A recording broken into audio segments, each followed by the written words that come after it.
ਜਦੋਂ ਭਾਈ ਅੰਮ੍ਰਿਤਪਾਲ ਸਿੰਘ ਔਰ ਸਾਥੀਆਂ ਨੇ ਆਪਣੇ ਬਾਥਰੂਮਾਂ ਦੇ ਵਿੱਚ ਕੈਮਰੇ ਫਿਗਰ ਆਊਟ ਕੀਤੇ, ਉਹਨਾਂ ਨੇ ਰੌਲਾ ਪਾਇਆ, ਲਾ ਕੇ ਸੱਦ ਕੇ ਜੇਲ੍ਹ ਸਟਾਫ ਨੂੰ, ਸੁਪਰਡੈਂਟ ਨੂੰ ਔਰ ਦੂਸਰੇ ਤੀਸਰੇ ਨੂੰ ਸਾਰੇ ਦਿਖਾਇਆ ਕਿ ਭਾਈ ਇਹ ਤੁਸੀਂ ਸਾਡੀ ਪ੍ਰਾਈਵੇਸੀ ਜਿਹੜੀ ਆ ਉਹਦਾ ਹਨਨ ਕਰ ਰਹੇ ਹੋ। 2 ਦਿਨ ਬਾਅਦ ਪੁਲਿਸਿਆਂ ਦੀ ਧਾੜ 300-400 ਦੀ ਉਹਨਾਂ ਨੇ ਆ ਕੇ ਤੇ ਇਧਰੋਂ ਉਧਰੋਂ ਕਰਕੇ ਤੇ ਉਹੀ ਮੀਡੀਆ ਨੂੰ ਸੱਦ ਕੇ ਦੱਸਦਾ ਜੀ ਆ ਇਹ ਕੈਮਰੇ ਤੇ ਸਪਾਈ ਕੈਮਰਾ ਤੇ ਫਲਾਂ ਸਮਾਰਟ ਵਾਚ ਤੇ ਇਹ ਬਰਾਮਦ ਹੋਏ। ਉਹ ਜੇਲ੍ਹ ਸੁਪਰਡੈਂਟ ਨੂੰ ਮਿਸਟਰ ਨਿਪਨ ਦਾਸ ਨੂੰ ਗ੍ਰਿਫਤਾਰੀ ਦੀ ਖਬਰ ਲਾਤੀ ਔਰ ਇਹ ਕਿਹਾ ਵੀ ਜੀ ਜੇਲ੍ਹ ਸੁਪਰਡੈਂਟ ਨੇ ਇਹ ਜਿਹੜੇ ਸਪਾਈ ਕੈਮਰੇ ਔਰ ਇਹ ਗੈਜਟਸ ਔਰ ਸਮਾਰਟਫੋਨਸ ਗਏ ਉਹਦੀ ਮਦਦ ਨਾਲ ਗਏ ਜਾਂ ਉਹਨੇ ਔਰ ਉਹਦੇ ਤੇ ਕੇਸ ਵੀ ਜਿਹੜੇ ਨੇ ਯੂਆਪਾ ਅਨਲॉफुल ਐਕਟੀਵਿਟੀਜ਼ ਪ੍ਰੀਵੈਂਸ਼ਨ ਐਕਟ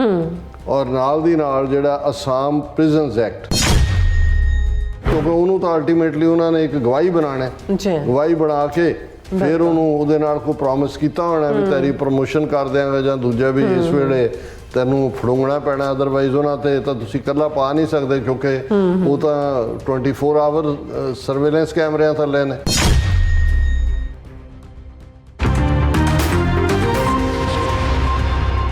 दर्शकों ब्रेक बाद थोड़ा सा आपका भरपूर स्वागत है। सो व्यूअर्स गलबात करन जा रहे हैं कि इउं जापदा है कि भारत ਦੀਆਂ ਖੁਫੀਆ ਏਜੰਸੀਆਂ ਨੇ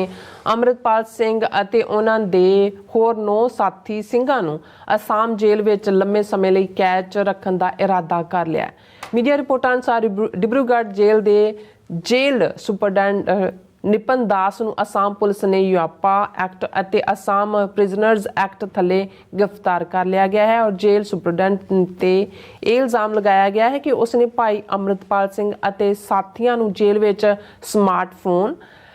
ਸਪਾਈ ਕੈਮਰੇ ਤੇ ਹੋਰ ਚੀਜ਼ਾਂ ਪ੍ਰੋਵਾਈਡ ਕੀਤੀਆਂ ਹਨ। ਸੋ ਜ਼ਾਹਿਰ ਹੈ ਕਿ ਇਹ ਬਨੌਟੀ ਕਹਾਣੀ ਇਸ ਲਈ ਬਣਾਈ ਗਈ ਹੈ ਕਿ ਤਾਂ ਕਿ ਭਾਈ ਅੰਮ੍ਰਿਤਪਾਲ ਸਿੰਘ ਅਤੇ ਸਾਥੀਆਂ ਤੇ ਵੀ ਯੂਆਪਾ ਅਤੇ ਹੋਰ ਅਸਾਮ ਦੇ ਕਾਨੂੰਨ ਲਾਗੂ ਕਰਕੇ ਉਹਨਾਂ ਨੂੰ ਅਸਾਮ ਚੋਂ ਬਾਹਰ ਨਾ ਨਿਕਲ ਦਿੱਤਾ ਜਾਵੇ। ਸੋ ਵਿਊਅਰਸ ਯਾਦ ਰਹੇ ਕਿ ਭਾਈ ਅੰਮ੍ਰਿਤਪਾਲ ਸਿੰਘ ਹੋਰਾਂ ਦੇ ਮਾਤਾ ਜੀ ਅਤੇ ਜਿਹੜੇ ਹੋਰ ਸਾਥੀ ਸਿੰਘਾਂ ਦੇ ਜਿਹੜੇ ਰਿਸ਼ਤੇਦਾਰ ਨੇ ਉਹਨਾਂ ਨੇ ਅੰਮ੍ਰਿਤਸਰ ਦੇ ਵਿੱਚ ਜਿਹੜਾ ਮੋਰਚਾ ਉਹ ਲਗਾਇਆ ਹੋਇਆ ਹੈ ਤਾਂ ਕਿ ਪੰਜਾਬ 'ਚੋਂ ਉਹਨਾਂ ਨੂੰ ਲਿਆਂਦਾ ਜਾਵੇ ਅਸਾਮ ਦੀ ਜੇਲ੍ਹ 'ਚੋਂ ਕੱਢ ਕੇ। ਸੋ ਇਸ ਬਾਰੇ ਆਪਾਂ ਗੱਲਬਾਤ ਕਰਨ ਜਾ ਰਹੇ ਹਾਂ। ਸੋ ਅਸੀਂ ਚਾਹਾਂਗੇ ਕਿ ਤੁਸੀਂ ਇਸੇ ਤਰ੍ਹਾਂ ਬਣੇ ਰਹਿਣਾ, ਦੇਖਣ ਸੁਣਨ ਲਈ ਐਨ ਲਿਖਣ ਲਈ ਤੁਹਾਡਾ ਸਭ ਦਾ ਬਹੁਤ ਬਹੁਤ ਸ਼ੁਕਰੀਆ ਜੀ। ਡਾਕਟਰ ਸਾਹਿਬ ਕੀ ਵਿਚਾਰਾਂ ਨੇ?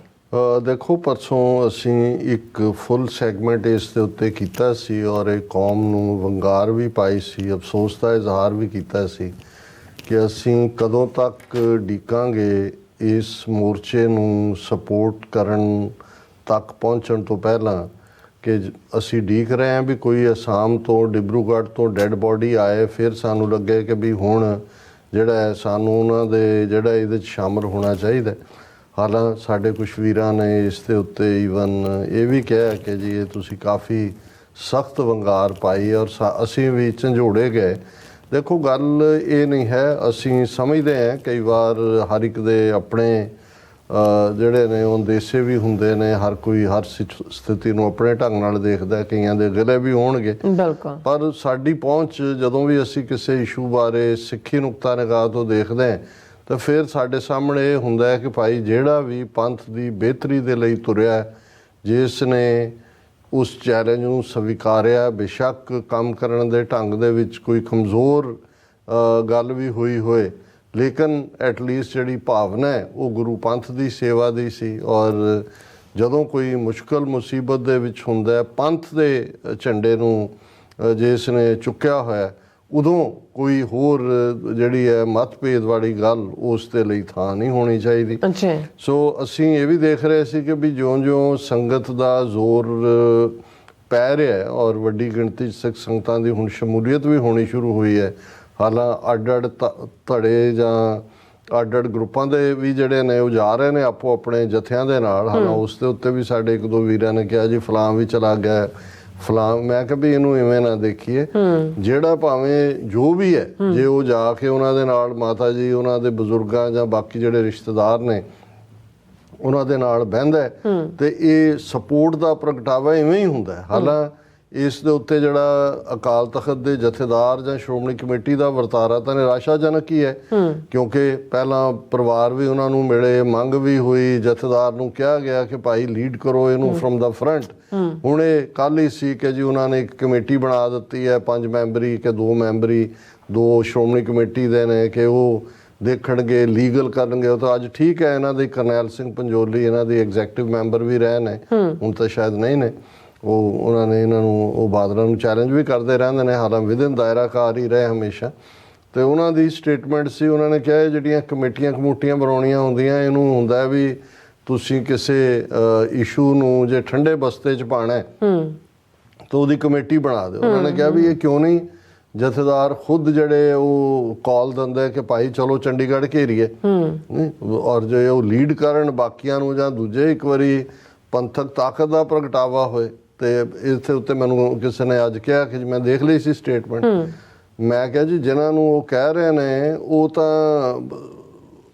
ਕਾਲ ਡੀਕ ਰਹੇ ਨੇ ਅਮਿਤ ਸ਼ਾਹ ਦੀ ਕਿ ਬਈ ਜਿਵੇਂ ਤੁਸੀਂ ਨਤੀਸ਼ ਕੁਮਾਰ ਨਾਲ ਸਮਝੌਤਾ ਕਰ ਲਿਆ, ਉਹਦੇ ਪਟਨਾਇਕ ਦੇ ਮੁੰਡੇ ਨਾਲ ਗੱਲਬਾਤ ਹੋ ਰਹੀ ਹੋਈ ਹੈ ਉੜੀਸਾ 'ਚ ਪਾਰਲੀਮੈਂਟਰੀ ਸਮਝੌਤਾ ਕਰਾਉਣ ਦੀ, ਨਰਾਇਣ ਬਾਬੂ ਨਾਲ ਆਂਧਰਾ 'ਚ ਤੋਰੀ ਹੋਈ ਹੈ, ਕਿਉਂਕਿ ਮੋਦੀ ਨੂੰ ਯੱਕੜ ਤਾਂ ਉਹਨੇ ਮਾਰਿਆ ਕਿ ਜੀ 370 ਹਮਨੇ ਤੋੜੀ, 370 ਹਮਾਰੀ ਸੀਟें। ਪਰ ਹੁਣ ਇਹ ਆ ਰਿਹਾ ਕਿ ਵੀ ਜੇ EVM ਦਾ ਇਹਨਾਂ ਨੇ ਉਹ ਨਾ ਵਰਤਿਆ, ਗੁਰ ਜਿਹੜਾ ਇਹਨਾਂ ਦੇ ਕੋਡ ਹੈ, ਤੇ ਸੀਟਾਂ ਇਹਨਾਂ ਦੀਆਂ 200 ਵੀ ਨਹੀਂ ਨਿਕਲਣੀਆਂ। ਸੋ ਇਹੀ ਕਾਰਨ ਹੈ ਕਿ ਜਿਨ੍ਹਾਂ ਖੇਤਰੀ ਪਾਰਟੀਆਂ ਨੂੰ ਇਹਨਾਂ ਨੇ ਦਰਕਾਰ ਦਿੱਤਾ ਹੋਇਆ ਸੀ, ਸਮਝਦੇ ਸੀ ਕਿ ਵੀ ਇਹਨਾਂ ਤੋਂ ਬਿਨਾਂ ਵੀ ਸਾਡਾ ਸਰ ਸਕਦਾ, ਉਹਨਾਂ ਸਾਰਿਆਂ ਦੇ ਨਾਲ ਕਰ ਰਹੇ ਨੇ। ਸੋ ਇਹਦੇ 'ਚ ਬਾਦਲਾਂ ਨਾਲ ਵੀ ਉਹਨਾਂ ਨੇ ਖੋਲ੍ਹਿਆ ਹੋਇਆ ਨੈਗੋਸ਼ੀਏਸ਼ਨ ਦਾ, ਸਿਰਫ ਉਹ ਸੀਟਾਂ ਦੀ ਅਰੇਂਜਮੈਂਟ ਦੀ ਗੱਲ ਹੋਣੀ ਹੈ। ਹੁਣ ਜੇ ਭਾਈ ਅੰਮ੍ਰਿਤਪਾਲ ਸਿੰਘ ਤੇ ਸਾਥੀ ਡਿਬਰੂਗੜ੍ਹ 'ਚ ਨੇ, ਜਾਂ ਬੰਦੀ ਸਿੰਘਾਂ ਦੀ ਕੌਮੀ ਇਨਸਾਫ ਮੋਰਚੇ ਵਾਲਿਆਂ ਦੀ ਰਿਹਾਈ ਨਹੀਂ ਹੋ ਰਹੀ, ਇਹ ਕੋਈ ਸਟੇਟ ਗਵਰਨਮੈਂਟ ਤੱਕ ਤਾਂ ਮਹਿਦੂਦ ਨਹੀਂ ਹੈ, ਇਹ ਤਾਂ ਹੈ ਹੀ ਸੈਂਟਰ ਦਾ ਕੰਮ ਹੈ, ਅਮਿਤ ਸ਼ਾਹ ਦਾ ਔਰ ਹੋਮ ਮਿਨਿਸਟਰੀ ਦਾ। ਹੁਣ ਇਹਦੇ 'ਚੋਂ ਟਾਈਮਿੰਗ ਤਾਂ ਇਹ ਪਰਫੈਕਟ ਵੀ ਹੋ ਸਕਦੀ ਹੈ ਕਿ ਬਈ ਇਹਨਾਂ ਨੂੰ ਜਿਹੜਾ ਆਨਸਰੇਬਲ ਹੋਣਾ ਪਏਗਾ ਵੀ ਕਿਉਂ ਨਹੀਂ ਤੁਸੀਂ ਉਹਨਾਂ ਨੂੰ ਲਿਆ ਰਹੇ, ਪਰ ਤੁਸੀਂ ਏਜੰਸੀਆਂ ਦੇਖੋ ਕਿਵੇਂ 10 ਕਦਮ ਅੱਗੇ ਚੱਲਦੀਆਂ। ਇਹ ਤਾਂ ਅਜੇ ਦਿੱਲੀ ਡੈਲੀ ਕਰ ਰਹੇ ਸੀ, ਕਿਉਂਕਿ ਇਹਨਾਂ ਨੇ ਤਾਂ ਉਧਰ ਗੱਲਬਾਤ ਖੋਲੀ ਹੋਈ ਹੈ, ਇਹਨਾਂ ਨੇ ਮੋਰਚਾ ਥੋੜੀ ਲਾਉਣਾ ਸੀ, ਪਰ ਉਹਨਾਂ ਨੇ ਆਪਣਾ ਕੰਮ ਕਰਤਾ ਹੈ। ਪਰ ਉਹ ਕਰਨ ਤੋਂ ਪਹਿਲਾਂ ਅਸੀਂ ਦੱਸ ਦਈਏ ਵੀ ਇਸ ਵੇਲੇ ਅਸੀਂ ਪਰਸੋਂ ਦੇ ਪ੍ਰੋਗਰਾਮ ਜਿਵੇਂ ਕਿਹਾ ਸੀ ਕਿ 2 ਜਿਹੜੇ ਸਿੰਘ ਨੇ ਉਹਨਾਂ ਦੀ ਹਾਲਤ ਠੀਕ ਨਹੀਂ ਹੈ। ਇੱਕ ਦੀ ਤਾਂ ਹਾਲਤ ਇਵੇਂ ਦੀ ਹੋ ਗਈ ਕਿ ਜਿਵੇਂ ਐਪੀਲੈਪਸੀ ਦੇ ਦੌਰੇ ਹੁੰਦੇ ਨੇ ਮਿਰਗੀ ਦੇ, ਇਹ ਨਹੀਂ ਹੈ ਵੀ ਉਹਨੂੰ ਮਿਰਗੀ ਹੈ ਜਾਂ ਮਿਰਗੀ ਪੈਂਦੀ ਹੈ, ਇਹ ਜਦੋਂ ਤੁਸੀਂ ਹੰਗਰ 'ਚ ਹੁੰਦੇ ਹੋ ਜਾਂ ਦੂਸਰੇ ਹੋ ਤੇ ਜਿਹੜਾ ਉਸ ਦੇ ਨਾਲ ਇਹ ਜਿਹਨੂੰ ਅਸੀਂ ਦੌਰਾ ਕਹਿੰਦੇ ਆ, ਇਨਫੈਕਟ ਇਹ ਕਨਵਲਸ਼ਨਸ ਹੁੰਦੀਆਂ ਨੇ ਜਿਹੜੀਆਂ ਫਿੱਟ ਜਿਹੜਾ ਹੈ, ਔਰ ਉਹ ਤਾਂ ਹੈ ਹੀ ਸੀ। ਔਰ ਅੱਜ ਇੱਕ ਪਾਸੇ ਇਹ ਖਬਰ ਹੈ ਉਹਨਾਂ ਦੇ ਪ੍ਰੋਮੀਨੈਂਟ ਦਾ ਕਿ ਭਾਈ ਅੰਮ੍ਰਿਤਪਾਲ's 3rd ਕੰਪੈਨੀਅਨ ਫਾਲਸ ਇਲ,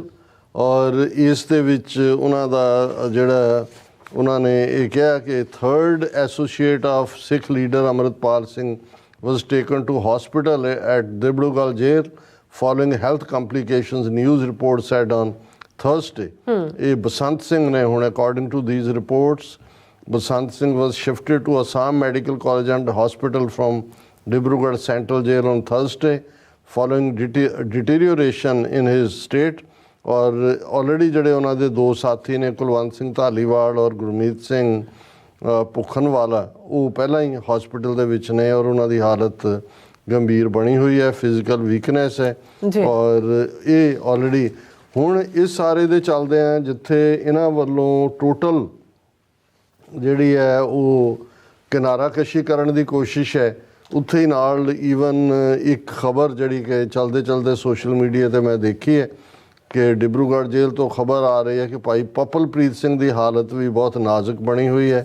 ਪਿਛਲੇ 21 ਦਿਨਾਂ ਤੋਂ ਭੁੱਖ ਹੜਤਾਲ ਤੇ ਹੋਣ ਕਾਰਨ ਉਹਨਾਂ ਦਾ ਭਾਰ ਬਹੁਤ ਤੇਜ਼ੀ ਨਾਲ ਘਟ ਰਿਹਾ ਹੈ, ਜਿਸ ਕਾਰਨ ਡਾਕਟਰਾਂ ਨੇ ਤੁਰੰਤ ਹਸਪਤਾਲ 'ਚ ਦਾਖਲ ਹੋਣ ਲਈ ਕਿਹਾ, ਪਰ ਪਪਲਪ੍ਰੀਤ ਸਿੰਘ ਨੇ ਕਿਸੇ ਵੀ ਤਰ੍ਹਾਂ ਦੀ ਡਾਕਟਰੀ ਸਹਾਇਤਾ ਲੈਣ ਤੋਂ ਮਨਾ ਕਰ ਦਿੱਤਾ।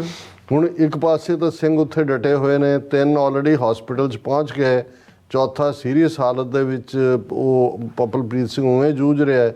ਇੱਧਰ ਉਹਨਾਂ ਦੇ ਮਾਤਾ ਜੀ ਦੀ ਸਿਹਤ ਵੀ ਵਿਗੜੀ ਸੀ ਔਰ ਕਿੰਨੇ ਦੂਸਰੇ ਬੈਠੇ ਨੇ ਭੁੱਖ ਹੜਤਾਲ ਤੇ। ਹੁਣ ਇਸ ਸਾਰੇ 'ਚ ਜਦੋਂ ਤੁਸੀਂ ਦੇਖਦੇ ਹੋ ਵੀ ਦੁਸ਼ਮਣ ਕੀ ਕਰੇਗਾ, ਜਦੋਂ ਤਾਂ ਸਾਡਾ ਇਹ ਫਰੇਜ਼ ਹੁੰਦਾ ਵੀ ਦੁਸ਼ਮਣ ਬਾਤ ਕਰੇ ਅਨਹੋਣੀ, ਹੁਣ ਜਦੋਂ ਭਾਈ ਅੰਮ੍ਰਿਤਪਾਲ ਸਿੰਘ ਔਰ ਸਾਥੀਆਂ ਨੇ ਆਪਣੇ ਬਾਥਰੂਮਾਂ ਦੇ ਵਿੱਚ ਕੈਮਰੇ ਫਿਗਰ ਆਊਟ ਕੀਤੇ, ਉਹਨਾਂ ਨੇ ਰੌਲਾ ਪਾਇਆ, ਲਾ ਕੇ ਸੱਦ ਕੇ ਜੇਲ੍ਹ ਸਟਾਫ ਨੂੰ, ਸੁਪਰਡੈਂਟ ਨੂੰ ਔਰ ਦੂਸਰੇ ਤੀਸਰੇ ਨੂੰ ਸਾਰੇ ਦਿਖਾਇਆ ਕਿ ਭਾਈ ਇਹ ਤੁਸੀਂ ਸਾਡੀ ਪ੍ਰਾਈਵੇਸੀ ਜਿਹੜੀ ਆ ਉਹਦਾ ਹਨਨ ਕਰ ਰਹੇ ਹੋ। 2 ਦਿਨ ਬਾਅਦ ਪੁਲਿਸੀਆਂ ਦੀ ਧਾੜ 300-400 ਦੀ ਉਹਨਾਂ ਨੇ ਆ ਕੇ ਤੇ ਇਧਰੋਂ ਉਧਰੋਂ ਕਰਕੇ ਤੇ ਉਹੀ ਮੀਡੀਆ ਨੂੰ ਸੱਦ ਕੇ ਦੱਸਦਾ ਜੀ ਆ ਇਹ ਕੈਮਰੇ ਤੇ ਸਪਾਈ ਕੈਮਰਾ ਤੇ ਫਲਾਂ ਸਮਾਰਟ ਵਾਚ ਤੇ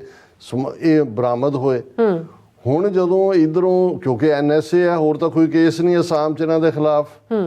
ਔਰ ਇਹ ਜ਼ੋਰ ਬਣ ਰਿਹਾ ਕਿ ਭਾਈ ਲਿਆਓ ਪੰਜਾਬ ਦੀਆਂ ਜੇਲ੍ਹਾਂ 'ਚ। ਹੁਣ ਦੁਸ਼ਮਣ ਨੂੰ ਪਤਾ ਹੈ ਕਿ ਭਾਈ ਅੰਮ੍ਰਿਤਪਾਲ ਸਿੰਘ ਔਰ ਸਾਥੀ ਸਿੰਘ ਬੇਸ਼ੱਕ ਲਗਭਗ 1 ਸਾਲ ਤੋਂ ਉਹਨਾਂ ਨੂੰ ਪੰਜਾਬ ਤੋਂ ਦੂਰ ਰੱਖ ਕੇ ਉਹਨਾਂ ਨੇ ਖਬਰਾਂ 'ਚੋਂ ਗਾਇਬ ਰੱਖਿਆ, ਪਰ ਉਹਨਾਂ ਨੂੰ ਪਤਾ ਹੈ ਵੀ ਇਹਨਾਂ ਦੇ ਵਿੱਚ ਪੋਟੈਂਸ਼ੀਅਲ ਹੈ ਲੀਡਰਸ਼ਿਪ ਦਾ ਔਰ ਸੱਚਾਈ ਦੇ ਨਾਲ। ਜਿਵੇਂ ਪੰਜਾਬ 'ਚ 8-10 ਮਹੀਨੇ ਦੇ ਪੀਰੀਅਡ 'ਚ ਭਾਈ ਅੰਮ੍ਰਿਤਪਾਲ ਸਿੰਘ ਹੋਰਾਂ ਦੀ ਅੰਮ੍ਰਿਤ ਸੰਚਾਰ ਲਹਿਰ ਨੂੰ, ਖਾਲਸਾ ਵਹੀਰ ਨੂੰ, ਡਰੱਗ ਡੀ ਐਡਿਕਸ਼ਨ ਜਿਹੜਾ ਪ੍ਰੋਗਰਾਮ ਸੀ ਉਹਨੂੰ ਜਿੰਨਾ ਹੁੰਗਾਰਾ ਮਿਲਿਆ, ਸੋ ਉਹਨਾਂ ਨੇ ਕੀ ਕੀਤਾ ਔਰ ਅੱਜ ਇਹ ਸਾਹਮਣੇ ਆ ਗਿਆ ਕਿ ਭਾਈ ਉਹਨਾਂ ਦੀ ਨੀਅਤ ਜਿਹੜੀ ਆ ਉਹਨਾਂ ਨੂੰ ਛੱਡਣ ਦੀ ਨਹੀਂ ਹੈ। NSA ਵੀ ਕਿਉਂਕਿ ਸਾਲ ਤੋਂ ਬਾਅਦ ਉਹਨੂੰ ਰੀਕਨਸੀਡਰ ਕਰਦਾ ਹੁੰਦਾ ਹੈ, ਉਹ ਤਾਂ ਉਹਨਾਂ ਨੇ ਕੀ ਕਰਨਾ ਹੈ ਹੁਣ। ਅਦਰਵਾਈਜ਼ ਤਾਂ ਕੋਈ ਲੌਜਿਕ ਨਹੀਂ ਸੀ ਬਣਦਾ ਵੀ ਜੇ ਅਸੀਂ ਵੀ ਕਿਹਾ ਸੀ ਵੀ ਜਿਹੜੇ ਜੇਲ੍ਹ ਮੈਨੂਅਲ ਵੀ ਆ ਉਹਦੇ ਮੁਤਾਬਕ ਜਿਹੜੇ ਈਵਨ ਕਨਵਿਕਟਡ ਵੀ ਹੁੰਦੇ ਨੇ, ਡੈਥ ਸੈਂਟੈਂਸ ਵੀ ਹੁੰਦੀ ਹੈ ਜਿਨ੍ਹਾਂ ਨੂੰ, ਉਹਨਾਂ ਨੂੰ ਵੀ ਤੁਸੀਂ ਆਪਣੇ ਘਰ ਦੇ ਨੇੜੇ, ਪਿੰਡ ਜਾਂ ਸ਼ਹਿਰ ਦੇ ਨੇੜੇ ਦੀ ਜੇਲ੍ਹ 'ਚ ਲਿਆਉਂਦੇ ਹੋ। ਔਰ ਇਹਨਾਂ ਨੇ ਅੱਜ ਜਿਹੜਾ ਉਹ ਜੇਲ੍ਹ ਸੁਪਰਡੈਂਟ ਨੂੰ, ਮਿਸਟਰ ਨਿਪਨ ਦਾਸ ਨੂੰ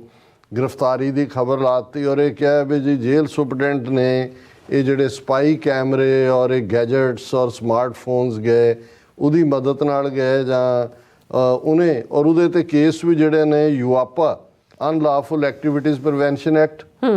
ਔਰ ਨਾਲ ਦੀ ਨਾਲ ਜਿਹੜਾ ਅਸਾਮ ਪ੍ਰਿਜ਼ਨਸ ਐਕਟ। ਹੁਣ ਇਸ ਗੱਲ ਦਾ ਧਿਆਨ ਰਹੇ ਕਿ ਜਿਵੇਂ ਜੰਮੂ ਕਸ਼ਮੀਰ ਦੇ ਵਿੱਚ ਸਪੈਸ਼ਲ ਪਾਵਰਸ ਐਕਟ ਜਾਂ ਮਨੀਪੁਰ ਔਰ ਦੂਸਰੇ 'ਚ ਜਿਹੜਾ ਹੈ armed forces special powers act AFSPA, ਇਵੇਂ ਹੀ ਅਸਾਮ ਦੇ ਵਿੱਚ ਜਿਹੜਾ ਹੈ ਉਹ ਅਸਾਮ ਪ੍ਰਿਜ਼ਨਰਸ ਐਕਟ ਹੈ। ਅਜੇ ਇਹਨਾਂ ਦੇ ਉੱਤੇ ਲਾਇਆ ਜੇਲ੍ਹ ਸੁਪਰਡੈਂਟ ਤੇ UAPA। ਹੁਣ ਉਹਨੇ ਤਾਂ ਕੋਈ ਬੰਬ ਨਹੀਂ ਸੀ ਚਲਾਣੇ, ਹੁਣ ਉਹਦੇ ਤੇ ਇਸ ਲਈ ਲਾਇਆ ਕਿਉਂਕਿ ਅਲਟੀਮੇਟਲੀ ਇਹਨਾਂ ਤੇ ਲਾਉਣੇ ਨੇ। ਹੁਣ ਜੇ ਭਾਈ ਅੰਮ੍ਰਿਤਪਾਲ ਸਿੰਘ ਔਰ ਉਹਨਾਂ ਦੇ ਉੱਤੇ ਉਹਨਾਂ ਨੇ ਇਹ ਕੇਸ ਦਰਜ ਕਰਨੇ ਨੇ ਕਿ ਦੇਖੋ ਜੀ ਜੇਲ੍ਹ ਦੇ ਅੰਦਰ ਇਹ ਅਦਰਵਾਈਜ਼ ਜੇਲ੍ਹ ਸੁਪਰਡੈਂਟ ਤੇ ਜਿਹੜਾ ਅੰਦਰੋਂ ਕੋਈ ਪਿਸਤੌਲ ਤਾਂ ਨਹੀਂ ਮਿਲੀ। ਜੇ ਤੁਸੀਂ ਈਵਨ ਪ੍ਰੀਵੈਂਸ਼ਨ ਐਕਟ ਦੇ ਥੱਲੇ ਵੀ ਕਹੋ ਯੂਆਪਾ ਤਾਂ ਬਣਦਾ ਹੀ ਨਹੀਂ ਹੈ, ਪਰ ਜੇ ਜੇਲ੍ਹ ਸੁਪਰਡੈਂਟ ਦੇ ਉੱਤੇ ਜਿਹੜਾ ਯੂਆਪਾ ਲਾ ਸਕਦੇ ਨੇ ਤੇ ਇਹਨਾਂ ਤੇ ਲਾਣਗੇ ਔਰ ਉਹ ਕਹਿਣਗੇ ਜੀ ਦੇਖੋ ਭਾਵੇਂ NSA ਨਹੀਂ, ਇਹ ਤਾਂ ਹੁਣ ਅਸਾਮ 'ਚ ਕੇਸ ਨੇ। ਔਰ ਇਹ ਉਹਨਾਂ ਦੀ ਮੇਨ ਦਾ ਹਿੰਦੂ ਦੀ ਮੇਜਰ ਖਬਰ ਹੈ, gadgets found with Sikh extremist. ਪਹਿਲਾਂ ਹੀ ਤੁਸੀਂ ਅਸਾਮ ਜੇਲ੍ਹ superintendent arrested, a smartphone and a spy camera were among the items found in the cell where 10 pro-Khalistani activists have been jailed since April 2023। ਇਹ ਖਬਰ ਅੱਜ ਯਕੀਨੀ ਬਣਾਇਆ ਉਹਨਾਂ ਨੇ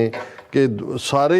ਮੀਡੀਆ ਦੇ ਵਿੱਚ ਉਹਨਾਂ ਦਾ ਇਲੈਕਟ੍ਰੋਨਿਕ ਹੈ ਜਾਂ ਡਿਜੀਟਲ ਹੈ ਜਾਂ ਪ੍ਰਿੰਟ ਮੀਡੀਆ ਹੈ ਉਸ ਦੇ ਉੱਤੇ ਉਹਨਾਂ ਨੇ ਲਗਾਈ ਹੈ। ਔਰ ਉਹਦੇ 'ਚ ਉਹਨਾਂ ਨੇ ਇਹ ਕਿਹਾ ਕਿ ਜੀ ਇਹ ਜਿਹੜਾ ਨਿਪਨ ਦਾਸ ਹੈ ਇਹ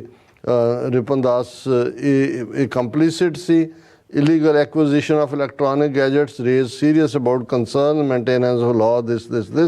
ਇਹ ਸਾਰੀ ਕਿਉਂਕਿ ਉਹਨੂੰ ਤਾਂ ਅਲਟੀਮੇਟਲੀ ਉਹਨਾਂ ਨੇ ਇੱਕ ਗਵਾਹੀ ਬਣਾਉਣਾ, ਗਵਾਹੀ ਬਣਾ ਕੇ ਫਿਰ ਉਹਨੂੰ ਉਹਦੇ ਨਾਲ ਕੋਈ ਪ੍ਰੋਮਿਸ ਕੀਤਾ ਹੋਣਾ ਵੀ ਤੇਰੀ ਪ੍ਰਮੋਸ਼ਨ ਕਰ ਦਿਆਂਗਾ ਜਾਂ ਦੂਜਾ ਵੀ ਇਸ ਵੇਲੇ ਤੈਨੂੰ ਫੜੂੰਗਣਾ ਪੈਣਾ, ਅਦਰਵਾਈਜ਼ ਉਹਨਾਂ ਤੇ ਤਾਂ ਤੁਸੀਂ ਇਕੱਲਾ ਪਾ ਨਹੀਂ ਸਕਦੇ ਕਿਉਂਕਿ ਉਹ ਤਾਂ 24 ਆਵਰ ਸਰਵੇਲੈਂਸ ਕੈਮਰਿਆਂ ਥੱਲੇ ਨੇ। ਕਿੱਥੋਂ ਆ ਗਏ ਉਹਨਾਂ ਦੇ ਕੋਲ, ਰਾਦਰ ਉਹ ਤਾਂ ਫੜਾ ਰਹੇ ਨੇ ਕਿ ਵੀ ਕਿਵੇਂ ਜੇਲ੍ਹ ਅਧਿਕਾਰੀਆਂ ਦੇ ਨਾਲ ਮਿਲ ਕੇ ਏਜੰਸੀਆਂ ਨੇ ਇਹਨਾਂ ਦੀ ਪ੍ਰਾਈਵੇਸੀ ਨੂੰ ਖਤਮ ਕਰਨ ਦੀ ਕੋਸ਼ਿਸ਼ ਕੀਤੀ। ਪਰ ਇਸ ਤੋਂ ਇਹ ਸਾਬਤ ਹੁੰਦਾ ਕਿ ਇਹ ਇੰਡੀਅਨ ਸਿਸਟਮ, ਉਹਨਾਂ ਦੀਆਂ ਏਜੰਸੀਆਂ ਸਿੱਖਾਂ ਦੇ ਨਾਲ ਜਿਹੜੀ ਸਿੱਧੋ ਸਿੱਧੀ ਲੜਾਈ ਹੈ ਉਹਨੂੰ ਅੱਗੋਂ ਜਿਹੜਾ ਹੈ ਉਹਨੂੰ ਹੌਸਲਾ ਦੇ ਰਹੀਆਂ ਨੇ ਜਾਂ ਉਸ ਨੂੰ ਅੱਗੇ ਤੋਰ ਰਹੀਆਂ ਨੇ। ਔਰ ਸਾਡੇ ਲਈ ਵੀ ਇਹੀ ਹੋਣਾ ਚਾਹੀਦਾ ਕਿ ਭਾਈ ਇਹ ਜਿਹੜੀ ਲੜਾਈ ਹੈ ਇਹ ਸਾਡੀ ਆਰ ਪਾਰ ਦੀ ਲੜਾਈ ਹੈ ਔਰ ਇਹਨੂੰ ਆਰ ਪਾਰ ਦੀ ਲੜਾਈ ਬਣਾਈਏ। ਇਹ ਰੋਜ਼ ਦੀ ਖਿੱਚ ਜਿਹੜੀ ਹੈ ਬਿਮਾਰੀ ਦੇ ਸਿੰਪਟਮਸ ਨਾਲ ਲੜਨ ਦੀ, ਇਸ ਤੋਂ ਖੜਾ ਛਡਾਈਏ। ਜੀ ਰਾਠੌਰ, ਤੁਹਾਡਾ ਬਹੁਤ ਬਹੁਤ ਸ਼ੁਕਰੀਆ। ਸੋ ਹੱਥ ਲੈਣਾ ਬ੍ਰੇਕ, ਵਿਊਅਰਸ ਤੁਸੀਂ ਇਸੇ ਤਰ੍ਹਾਂ ਬਣੇ ਰਹਿਣਾ, ਮਿਲਦੇ ਆਫਟਰ ਦਿਸ ਸ਼ਾਰਟ ਬ੍ਰੇਕ।